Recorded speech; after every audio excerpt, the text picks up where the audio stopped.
যেটা হয়েছিল বাবা, মানে ইফতার করতে বসেছি আমরা রোজাটা ভেঙে নামাজটা পড়তে যাই, মাগরিবের নামাজ শুরু করে দ্বিতীয় রাকাতে গিয়ে ওনার খুব সম্ভবত মাথা খুব জোরে ব্যথা করে উঠে আর কি। সেক্ষেত্রে তখন নামাজ ছেড়ে আমরা সবাই বাবাকে ধরার পরে আমরা ডিসিশন নিয়ে আস্তে করে আমরা হসপিটালে নিয়ে আসতে চাচ্ছিলেন না, কিন্তু খুব প্রচণ্ড মাথা ব্যথার কমপ্লেন করছিলেন আর কি।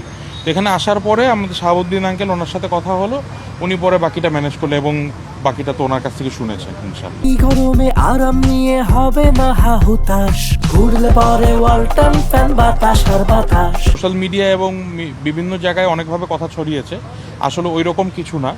বাট যেহেতু বয়স হয়েছে বাবার এবং কাজের চাপটাও একটু বেশি ছিল, সাথে সাথে রোজা রেখে একটু স্ট্রেসের মধ্যে পড়ে গেছিলো আর কি।